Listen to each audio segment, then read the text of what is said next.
Okay, so I'm going to be performing rolling pattern movements to see if there's a dysfunction.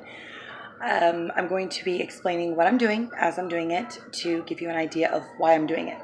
So the first movement I'm going to be doing is I'm going to be going from the supine position, which means on my back, to the prone position, which means on my stomach.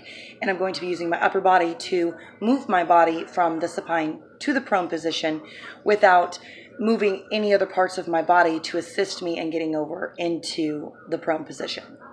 So I'm going to start by laying flat on my back.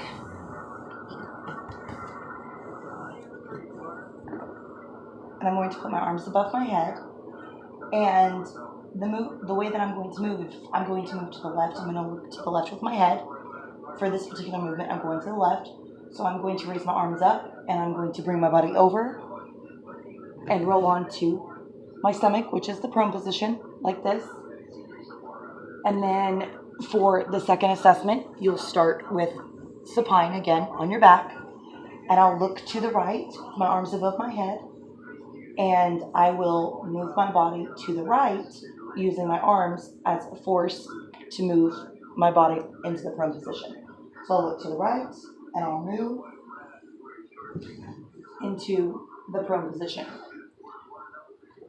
From here, the next assessment is to go from the supine position to the prone position using my lower body to turn my body whichever direction I'm going to look, whether it's to the left or to the right. If I look to the left, I'm going to be moving my body to the left.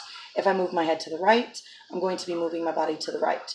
So for this one, I'm going to start out on my back once again. And I can raise my arms above my head or I can leave them down, whichever one. But I'm going to be using my lower body to move myself from the supine into the prone on my stomach. So I'll take my lower body and I'll move myself over into the prone position.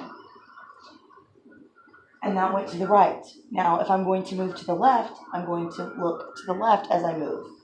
So from here, I'm going to look left and I'm going to move my body into the prone position while I'm looking to the left. This is to see if any dysfunctions, because a lot of the times clients or patients or people, when they do these rolling assessments, they will overcompensate for certain areas if they're not necessarily strong enough to turn over from their back to their stomach. And your core strength does have a lot to do with this. Generally, with any exercises, core strength is very dependent upon how well you perform the exercises.